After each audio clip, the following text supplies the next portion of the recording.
familia, ¿cómo les va? Nuevamente nos volvemos a juntar, a reunir de nuestras casas y realmente es un tiempo poderoso de poder estar todos juntos, unánimes, en acuerdo en esta hora y todos a través de las redes, a través de un celular, de un televisor, del dispositivo que tengas, poder conectarte y que realmente todos de nuestros hogares nos conectemos y tengamos este tiempo poderoso, esta reunión en línea. Realmente es importante que podamos compartir este tiempo todos juntos como iglesia, como familia. Y hoy es un tiempo donde en nuestros hogares tenemos que ser intencionales, tenemos que ser responsables, tener la responsabilidad de buscar de Dios, de hablar con Dios, de orar con Dios. Todos los días, ¿no? Tenemos que tomarnos un tiempo para hablar con Dios, para orar con Dios. Y el tiempo de hablar con Dios tiene que ser algo natural que tiene que salir de nuestro corazón. Cuando decimos orar, no significa que tenemos que repetir una oración o un rezo o algo de memoria, sino que realmente esa oración tiene que ser de comenzar a hablar con Dios, de nuestro corazón, de lo que salga. Tal vez de dar gracias, tal vez de pedir algo, tal vez para adorar a Dios, lo que sea, ¿no? Tal vez en medio de una necesidad va a ser una petición, pero lo que realmente haya en tu corazón que vos comiences a hablar a Dios. Sea gratitud, sea adoración, o sea una necesidad, realmente que sea un tiempo donde vos puedas hablar con Él.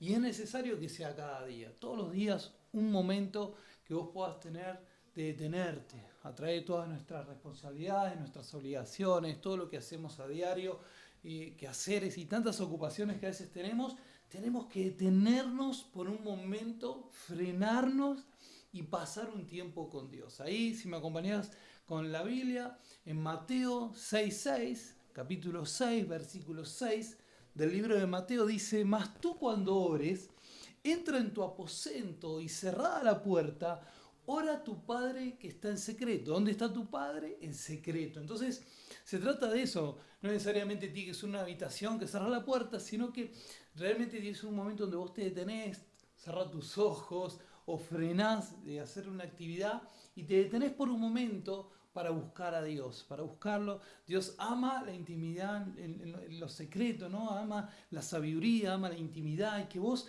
te detengas a buscar de Dios, ¿no? Frenes por un momento y comiences a hablar con Él. Dice la palabra que tu Padre que está en lo secreto te va a ver y te va a recompensar en lo público. Por eso es tan importante el pasar tiempo con Él, detenernos y hablar con Él por momentos durante nuestros días. Y dice el versículo 7, y orando, no uséis vanas repeticiones como los gentiles que piensan que por su palabrería serán oídos. Por eso te decía, no se trata de un rezo, de recitar una oración de memoria, sino que se trata de que vos puedas hablarle desde lo más profundo de tu corazón, de tu sentimiento, de lo que estás pasando, tal vez de las ganas de adorar y de alabar y de buscar de Dios, de su presencia. Pero es necesario que sea cada día, ¿no? Dice el versículo 8, no hagáis vanas, dice, no os hagáis pues semejantes a ellos, porque vuestro Padre sabe de qué cosas tenéis necesidad antes que vosotros le pidáis. Y esto es maravilloso, Dios sabe de qué cosas tenemos necesidad, pero Dios sí espera de nosotros que hablemos con Él. Vos a veces le puedes preguntar a Dios, ¿qué es lo que esperás de mí? Y una de las cosas que Dios espera es que hablemos con Él. Más allá de que Dios sabe todas las cosas, Él espera de nosotros que nosotros podamos hablar con Él, pasar tiempo con Él, porque Él anhela pasar tiempo con nosotros.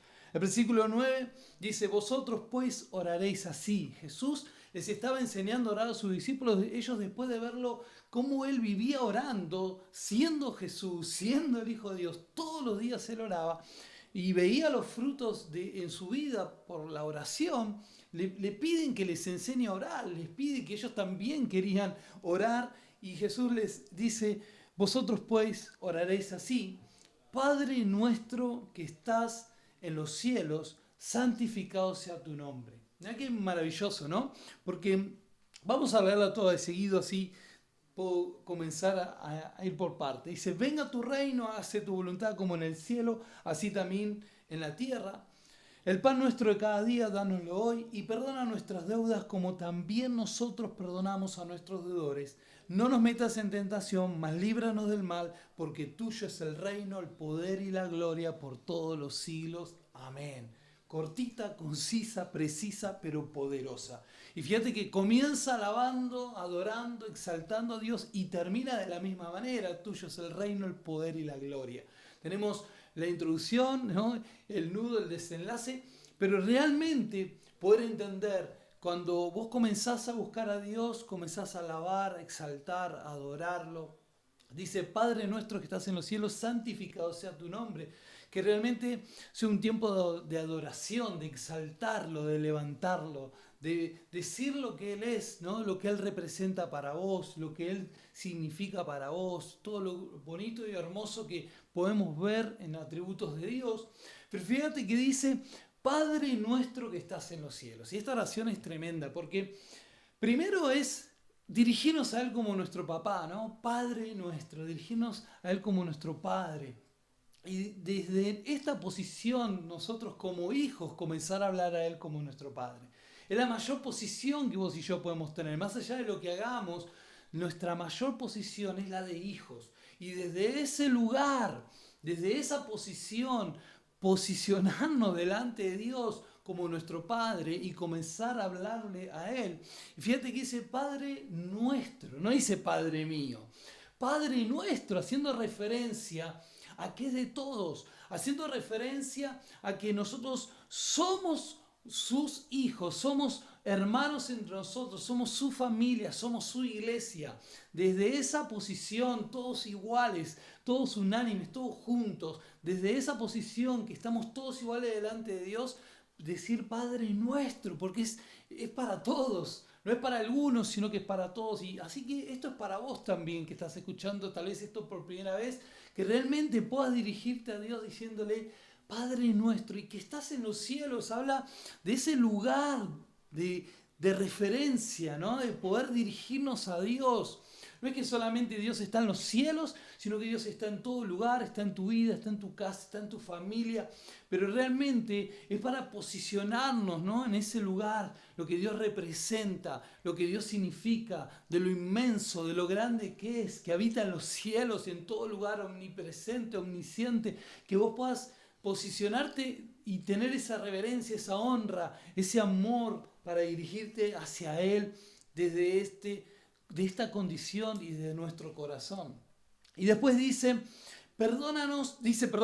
dice, venga tu reino, hágase tu voluntad como en el cielo, así también en la tierra, ¿no? Venga tu reino, que podamos decirle, Señor, ven con tu reino, ven a gobernar mi vida, ven a dirigir. Cuando vos hablás acerca de un reino, es porque hay un rey, ¿no?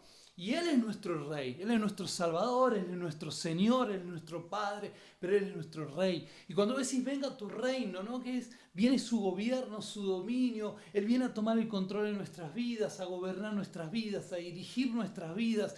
Y es importante pedirle a Él que cada día venga con su reino a inundar nuestra vida, a inundar nuestros corazones, nuestra familia, nuestros hogares, toda nuestra familia, y que realmente Él sea el que gobierna, el que dirija nuestra vida. Y fíjate que dice, hágase tu voluntad como en el cielo, así también en la tierra. Y es importante, porque cuando Él viene a gobernar, siempre se va a cumplir su voluntad. No la mía, no lo que yo quiero, sino lo que vos querés. Tu reino, tu voluntad en mi vida, en mi familia. El pan nuestro de cada día, dánoslo hoy. Y esto habla de que le podemos pedir a Dios acerca de nuestras necesidades. Todos los días de pedirle acerca de las necesidades materiales, de lo que tengamos necesidad, de lo que estemos pasando, de lo que estemos sintiendo, cualquier situación que estemos atravesando, poder pedirle a Dios a través de esa necesidad, poder clamar a Él y pedirle a Él. Y dice, el pan nuestro de cada día, dánoslo hoy, ¿no? Que sabiendo que nosotros podemos pedirle a Dios que Dios supla la necesidad de cada día, que nosotros no vivamos afanados ni ansiosos, ¿no? ni avaros porque es idolatría, sino que podamos ser precisos en las necesidades diarias. Dios puede estar ahí. Y cuando dice dánoslo hoy, porque puede decir dámelo hoy, pero dice dánoslo hoy, habla de que Él nos suple a todos, que Él nos llena a todos. dánoslo hoy. Habla de que realmente Él es el que nos da a nosotros para que todos tengamos, para que podamos repartir. De eso se trata el reino de Dios. Cuando Dios nos da y nosotros partimos y compartimos, ahí viene lo que Dios multiplica, lo que sobra y abunda. Jesús mismo nos enseñó con los panes y los peces, partiéndolos y repartiéndolos, y sobraron 12 cestas llenas. De eso se trata cuando le pedimos a Dios, y el dánoslo hoy significa cuando Dios nos da para todos, para que podamos repartir, para que podamos ayudar, para que podamos colaborar, para que podamos diezmar, para que podamos ofrendar, para que podamos ser de bendición a otros. Para eso es cuando le pedimos a Dios por nuestras necesidades. Perdónanos nuestras ofensas, nuestras deudas, como también nosotros perdonamos a nuestros deudores. Qué importante es pedirle a Dios perdón por nuestras deudas, por nuestros pecados, porque el pecado no se puede pagar, vos no lo podés pagar, Jesús ya lo pagó. El pecado se pide perdón. Entonces cuando vos decís, Señor, perdóname por mis ofensas, por mis errores, por mis fallas, por mis pecados, realmente es importante presentarnos a Dios de esa condición por nuestros pecados delante de Él, porque Él es el único que puede perdonarnos. Pero realmente dice, así como nosotros perdonamos a los que nos ofenden, es importante que vos perdones toda ofensa, todo enojo, todo daño, todo lo que te hayan hecho, todo lo que hayas vivido, que vos puedas perdonar, porque de esa manera vos vas a recibir el perdón de Dios. Va a ser efectivo, va a ser poderoso en tu vida, va a ser sanador, va a ser liberador en tu vida, para que vos vivas una vida sana, plena, con gozo, con paz, con libertad. Y si no nos metas en tentación, mas líbranos del mal. ¿No? Y acá habla acerca del tentador, habla no solamente de la maldad, sino del maligno, y realmente es entender eso, ¿no? Dios no nos va a meter en tentación, nosotros al vivir en nuestra voluntad caemos en tentación, somos tentados de nuestra propia concupiscencia. Entonces es pedirle a Dios que nos guarde, que nos libre, que nos proteja. Eso es lo maravilloso, al entender esta relación, al poder hablar con Él todos los días. Sabemos que Dios nos guarda, que Dios nos protege, que Dios nos cuida, que nada nos va a pasar. Entonces podemos cerrar esta oración diciendo, porque tuyo es el reino, el poder y la gloria. ¿Podés repetir conmigo? Tuyo es el reino, el poder y la gloria para siempre, desde ahora y para siempre, por todos los siglos. Amén y amén. Que realmente puedas hacer esta oración todos los días, todas las veces que la quieras hacer por día, pero que vos hables con Dios a diario, de continuo, que sea un hábito que vos puedas crear en este tiempo, en medio de esta pandemia, que vos hables mucho con Dios en este tiempo. Es una responsabilidad que tenemos, y ser intencionales en este tiempo, desde nuestros hogares, buscar de Dios. Queremos que estés saludando, escribiendo ahí en el chat ahora en línea. Vamos a entrar en un tiempo de alabanza, Dios de lo imposible, juntos ahí de tu casa. Quiero que alabes, que adores su nombre, que exaltes su nombre, y mientras tanto vayas ahí dando gloria, dando alabanza, dando gracias a Dios por todo, que entre todos nos podamos leer. Dios les bendiga. Sé que nos extrañamos todos cada vez que nos hablamos, sabemos lo que esto nos está llevando a extrañarnos, y que realmente valoremos lo que tenemos, porque realmente va a ser poderoso lo que Dios va a hacer con su iglesia en este tiempo al prepararla para todo lo que viene. Dios les bendiga.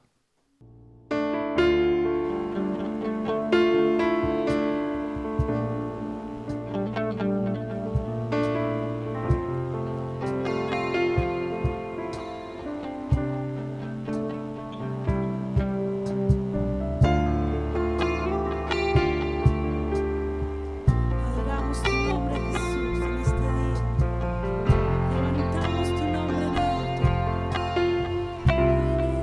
como tú.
compartir con ustedes una palabra acerca de la fe.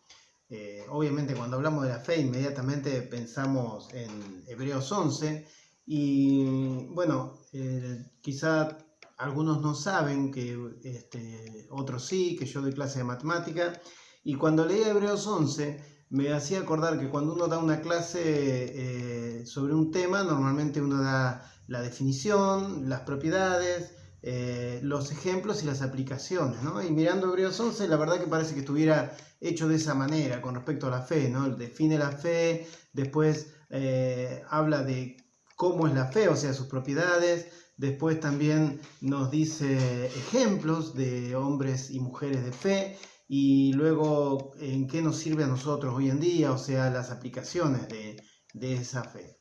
Así que vamos a hablar un poquito de este tema, y lo primero es cómo define Hebreos 11 la fe. Y fíjense que en Hebreos 11.1, si lo pueden buscar, ubicar o ya lo conocen, dice: es pues la fe la certeza de lo que se espera, la convicción de lo que no se ve. Es decir, define fe como certeza y convicción, es decir, estar seguro de algo, ¿no? Eso es certeza o convicción, estar seguro de algo, y en particular en esto dice seguro de algo que no se ve, la convicción, la certeza de aquello que no se ve, es decir, estar seguro de algo que es verdad aunque no lo veamos.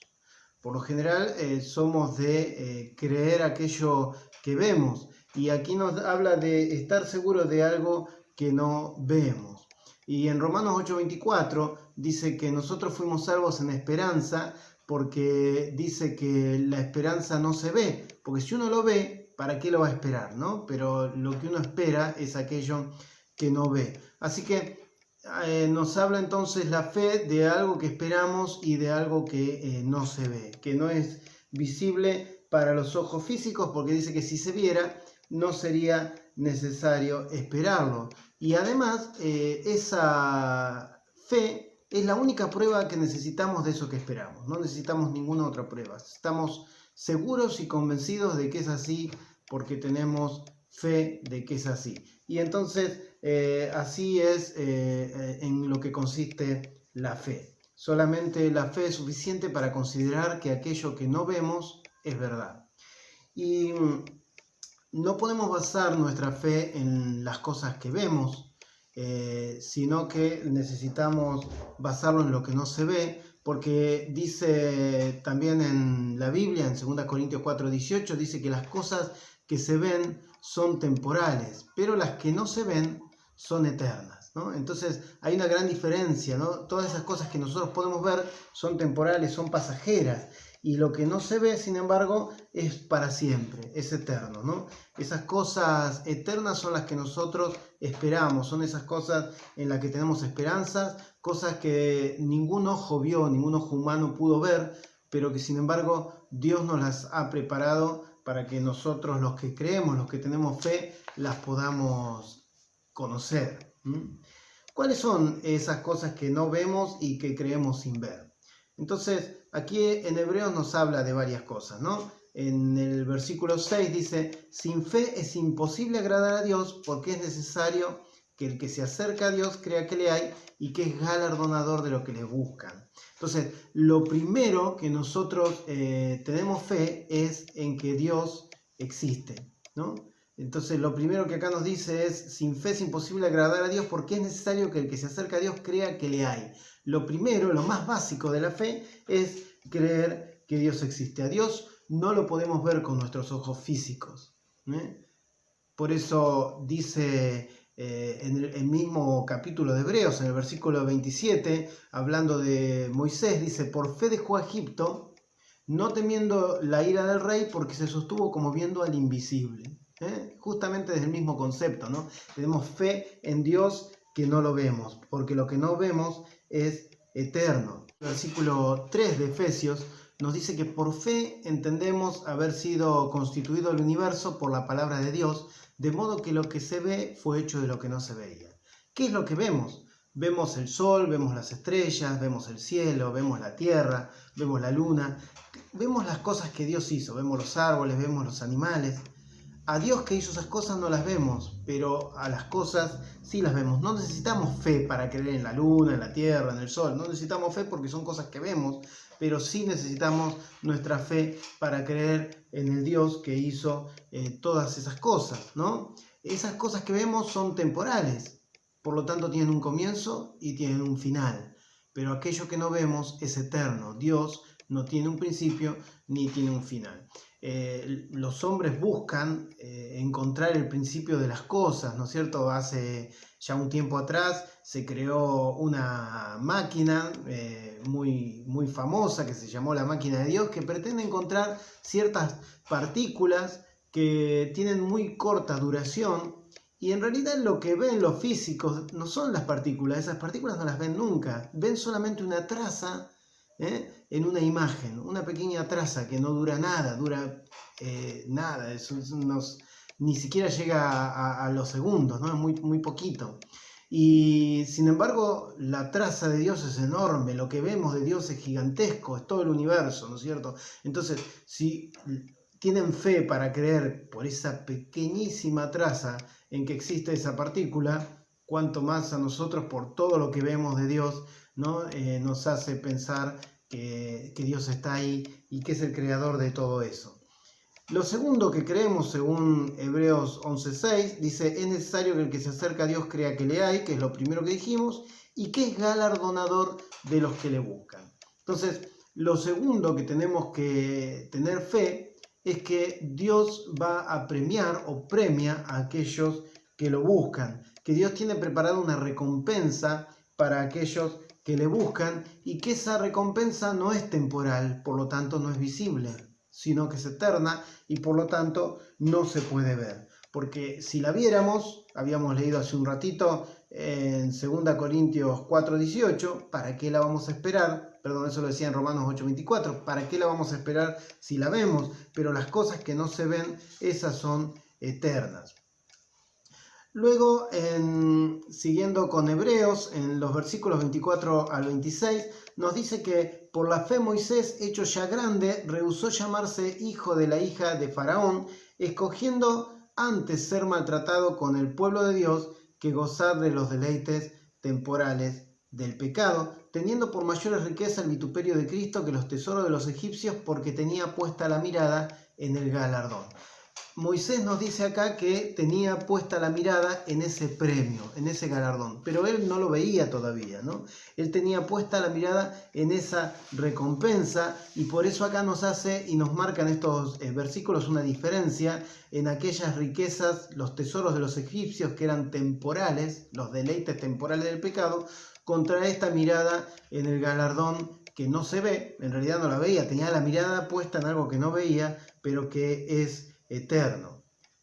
Lo mismo nos dice de Jesús, pero ya pasando al capítulo 12. En realidad el capítulo 12, los primeros 2 versículos es continuación del 11, no hay una división real ahí, ¿no es cierto?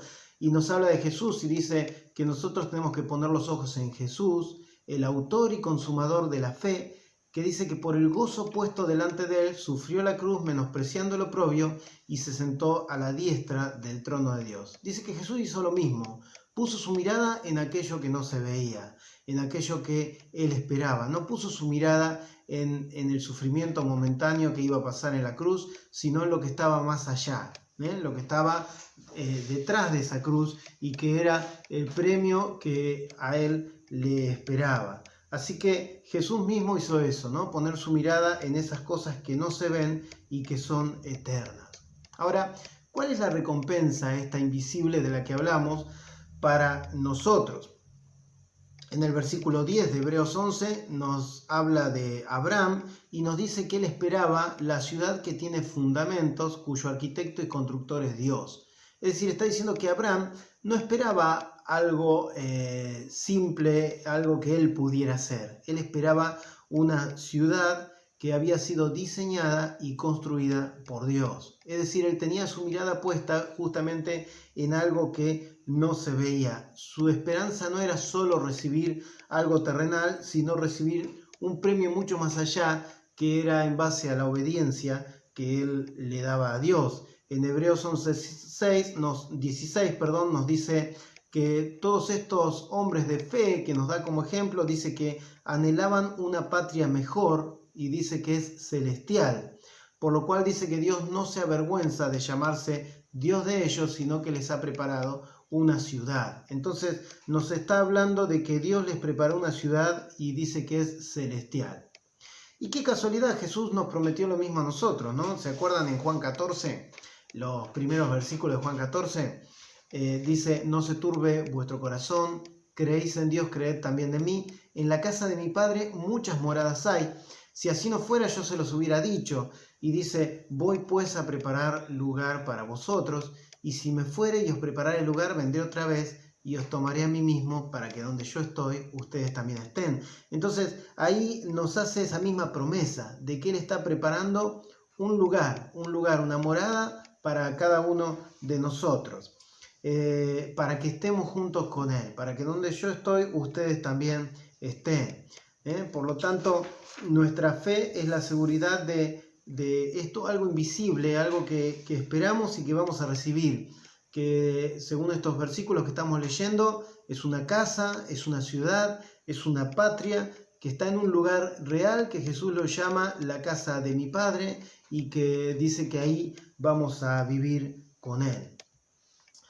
En el versículo 35 de Hebreos 11 nos dice que las mujeres recibieron sus muertos mediante resurrección, mas otros fueron atormentados no aceptando el rescate a fin de obtener mejor resurrección.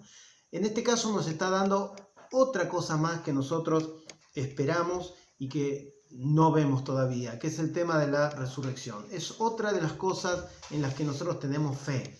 Tenemos fe en que un día los muertos en Cristo van a resucitar y que los que no hayamos muerto seremos arrebatados para estar con Cristo. Dice, los que vivimos, los que quedamos, seremos arrebatados para estar juntamente con Él.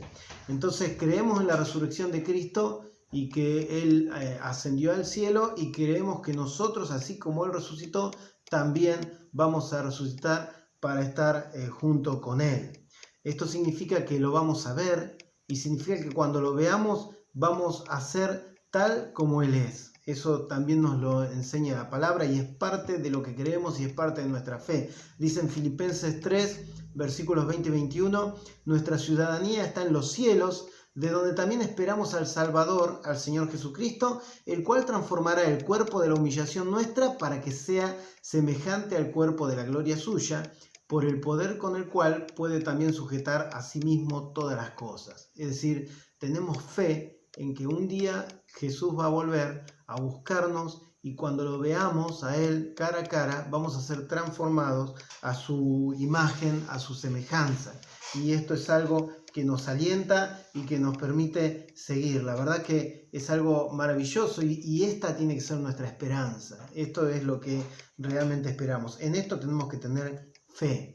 ¿Esto significa que nuestra fe no sirve para esta tierra, que no se aplica en el hoy y ahora? En realidad sí se aplica también, pero lo que tenemos que entender es que para tener fe en algo que tiene que ver con el hoy, con el ahora, esto tiene que estar basado en una palabra de Dios. Es decir, no podemos basarlo en alguna idea nuestra. Tenemos que basarlo específicamente en algo que Dios nos dice. Por ejemplo, siguiendo en Hebreos 11, versículo 7 nos dice, por la fe Noé, cuando fue advertido por Dios acerca de cosas que aún no se veían, con temor preparó el arca para que su casa se salvase, y por esa fe condenó al mundo y fue hecho heredero de la justicia que viene por la fe. Ahora, no es que Noé agarró un día y dijo, hoy voy a hacer un arca, porque entonces, ¿para qué hubiera hecho el arca? ¿Para qué hubiera servido ese arca?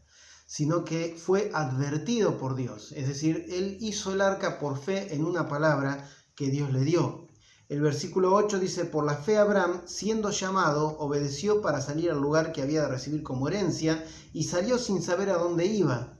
Es decir, no es que un día a él se le ocurrió, vamos, no sé a dónde, pero a algún lado vamos a llegar, si caminamos a algún lado vamos a llegar, sino que salió basado en un llamado. Dice, Abraham siendo llamado, un llamado de Dios, una palabra que Dios le dio. En el versículo 11 dice, por la fe también la misma Sara, siendo estéril, recibió fuerza para concebir y dio a luz aún fuera del tiempo de la edad, porque creyó que era fiel quien lo había prometido. Es decir, la fe de Sara se basaba en una palabra, en una promesa que Dios le había dado. Y lo mismo podemos ver respecto de todos los demás. Así que nuestra fe no tiene que basarse en nuestros propios deseos o ideas, ¿no? Si se basa nuestra fe en algún deseo nuestro, en alguna idea, en nuestros sueños, en cosas que nosotros tenemos ganas de hacer, es probable que nos desanimemos o también quizá lleguemos a donde queríamos llegar, pero en nuestras propias fuerzas, y nos perderemos en el camino todo aquello que Dios tenía preparado. Así que cuando tenemos fe en algo que Dios va a hacer pronto, tiene que ser basado en una palabra específica que Dios nos haya dado. Pero siempre podemos tener fe en aquellas cosas que Dios nos ha prometido, que son eternas y que no las vemos, pero que las creemos justamente por fe. Y Hebreos 11 termina, voy a leer los últimos versículos porque están muy buenos, me gusta mucho para leerlo. Dice, ¿y qué más digo? Porque el tiempo me faltaría contando de Gedeón, de Barak, de Sansón, de Jefté, de David, así como de Samuel y de los profetas, que por fe conquistaron reinos, hicieron justicia, alcanzaron promesas, taparon boca de leones, apagaron fuegos impetuosos, evitaron filo de espada, sacaron fuerza de debilidad, se hicieron fuertes en batalla, pusieron en fuga ejércitos extranjeros. Las mujeres recibieron sus muertos mediante resurrección, mas otros fueron atormentados, no aceptando el rescate a fin de obtener mejor resurrección. Después dice, otros experimentaron vituperios y azotes, y además de esto, prisiones y cárceles. Fueron apedreados, aserrados, puestos a prueba, muertos a filo de espada. Anduvieron de acá para allá, cubiertos de pieles de ovejas y de cabras, pobres, angustiados, maltratados, de los cuales el mundo no era digno, errando por los desiertos, por los montes, por las cuevas y por las cavernas de la tierra. Y todos estos, aunque alcanzaron buen testimonio mediante la fe, no recibieron lo que se les había prometido, profetizando Dios alguna cosa mejor para nosotros, para que no fuesen ellos perfeccionados aparte de nosotros. Fíjense que la misma fe que tuvieron aquellos que taparon boca de leones, que apagaron fuegos impetuosos, que evitaron filo de espada, es exactamente la misma fe que tuvieron aquellos que fueron apedreados, aserrados, puestos a prueba o muertos a filos de espada. Es la misma fe, aquí no hace diferencia entre unos y otros, ¿no? Son todos, como se suele decir, héroes de la fe. ¿Y dónde está justamente la demostración de esa fe? No en lo que pudieron hacer, sino que todos ellos tuvieron en la vista lo invisible. Todos ellos tenían en vista lo que les esperaba más allá. Todos ellos pusieron su mirada en lo eterno. Si nosotros hacemos eso, ponemos nuestra mirada en lo invisible, en lo eterno, no importa cómo nos salgan las cosas acá, mientras que lo hagamos en obediencia a Dios. Mientras que estemos en obediencia, no nos va a importar cómo nos salen las cosas, porque tenemos la certeza, tenemos la convicción de lo que no se ve. Por lo tanto, nos mantenemos firmes en esa esperanza, como viendo al invisible, y en la esperanza de la venida de Cristo, de la resurrección, y de que Él nos tiene preparado en la casa del Padre, un lugar para nosotros, y que lo vamos a ver y que vamos a hacer como Él es. Esa es la esperanza que todos nosotros tenemos como hijos de Dios y como seguidores de Cristo.